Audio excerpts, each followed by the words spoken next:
Rasim Sadıqov adına 136 sayılı məktəbin 2B sinif şagirdləri Ulu Öndər Heydər Əliyevi 10 may Anım Günü münasibətilə 1-ci Fəxri Xiyabanda sinif rəhbərləri Yeganə Dəşdəmirovanın rəhbərliyi ilə ziyarət etdilər.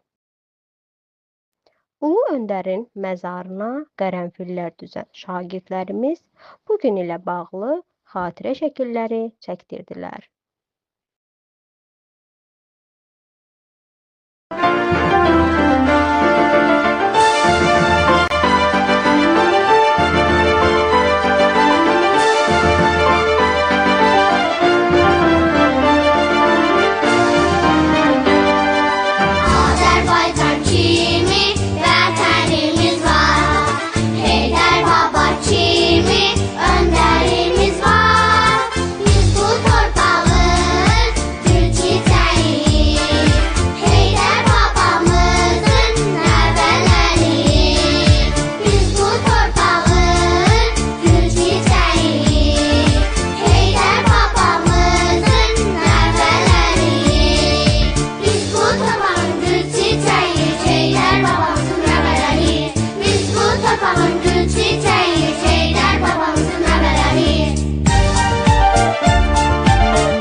Mən həmişə fəxr etmişəm.